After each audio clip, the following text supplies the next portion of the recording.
পর্ণ video দেখে যারা অভ্যস্ত, অশ্লীল, নোংরা এবং কুরুচিপূর্ণ ভিডিও দেখে যারা অভ্যস্ত, তারা নানা ধরনের সমস্যায় ভুগে থাকে।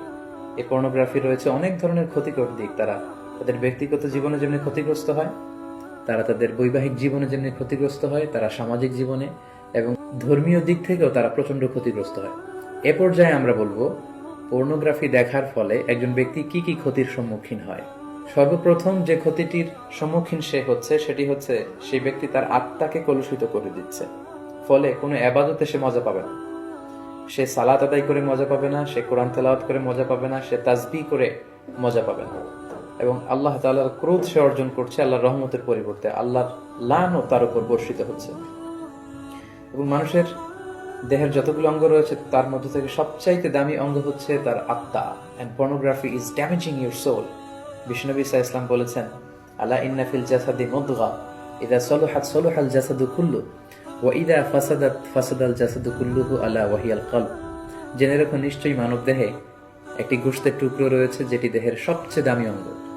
এই অঙ্গটি যদি পরিচ্ছন্ন হয় পুরো দেহটি পরিচ্ছন্ন থাকে, এই অঙ্গটি যদি নষ্ট হয়ে যায় পুরো দেহটি নষ্ট হয়ে যায়, আর সেটি হচ্ছে তোমাদের আত্মা। In the day of judgment আমরা যখন আল্লাহ তাআলার কাছে হাজির হয়ে যাব, আমাদের ক্ষমতা, আমাদের সন্তান, আমাদের সম্পদ কোনো কিছুই আমাদের মুক্তিকে নিশ্চিত করতে পারবে না। কেবলমাত্র যারা প্রশান্ত এবং পরিচ্ছন্ন আত্মা নিয়ে মহান আল্লাহর দরবারে হাজির হবে, তার জন্যই আল্লাহ তাআলা ক্ষমার ঘোষণা করবেন। তো পর্নোগ্রাফি ওয়াচাররা সর্বপ্রথম যে ক্ষতিটির সম্মুখীন হচ্ছে সেটি হচ্ছে তারা তাদের আত্মাকে নষ্ট করে দিচ্ছে, যেটা মানব দেহের সবচেয়ে দামি অঙ্গ। পাশাপাশি তারা তাদের চরিত্রকে শেষ করে দিচ্ছে, যেটা মানব জীবনের সবচেয়ে দামি একটি বিষয়। আমরা বলি যে মানুষের অর্থহানি ঘটলে সামান্য কিছু হানি হয়, স্বাস্থ্যহানি হলে আরেকটু বেশি কিছু হয়, কিন্তু একজন ব্যক্তি যখন তার চরিত্র হারিয়ে ফেলে সে তার সবকিছুকে হারিয়ে ফেলে।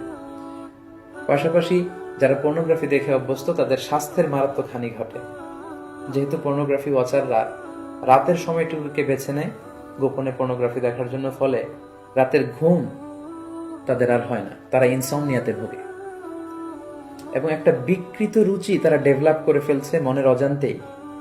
মহান আল্লাহ তাআলা বিবাহের মাধ্যমে, পবিত্র বন্ধনের মাধ্যমে একজন প্রাপ্তবয়স্ক নারী এবং পুরুষ তারা তাদের জৈবিক চাহিদা মেটাবে, এটাকে আল্লাহ বৈধ করেছেন। কিন্তু বিয়ের অনেক আগেই যখন তারা এই যুগল দৃশ্যগুলো ভিডিওতে দেখে, বলে আয়াযু বিল্লাহ, নাউযু বিল্লাহ, তখন মনের অজান্তে একটা বিকৃত রুচি তারা ডেভেলপ করে। তারা তখন আর স্বাভাবিক মানুষ থাকে না, অস্বাভাবিক মানুষে পরিণত হয়।